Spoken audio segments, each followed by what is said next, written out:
Tonight, Arizona is expected now to pick up more power in Congress. A new report says Arizona is one of a handful of states expected to gain a congressional seat after the 2020 census is completed. Here to break this all down and tell us what this means is our political editor, Dennis Welch. Well, let's start with some of the basics here. There are 435 seats in Congress, and all of this based on population. And since Arizona is one of the fastest growing states in the country, we are expected to pick up at least one seat. And if that does happen as expected, it's going to be the start of a very intense political battle. We want political leaders who will unite us. Former Phoenix Mayor Greg Stanton represents Arizona's newest congressional district, the 9th in East Phoenix.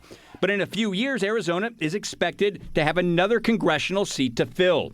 According to a new analysis by Election Data Services, Arizona, one of 7 states expected to pick up at least one extra seat in Congress. It gives us another voice in Congress, another vote. It's another electoral vote in the electoral process after this cycle's over. Veteran Republican strategist Chuck Coughlin explaining how the added seat boosts the state's political power in the nation's capital.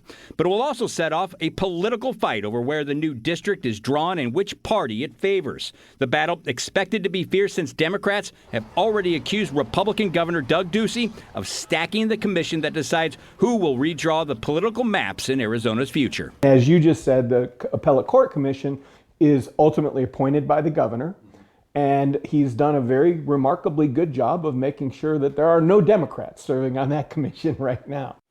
And again, that commission on the appellate court appointments, this is the body that basically decides who sits on the redistricting commission, which draws those political maps here in Arizona. Currently, again, no Democrats serving on that commission. I spoke with the governor's office this afternoon, and they maintained that they followed all the guidelines laid out in the Arizona Constitution for making those appointments.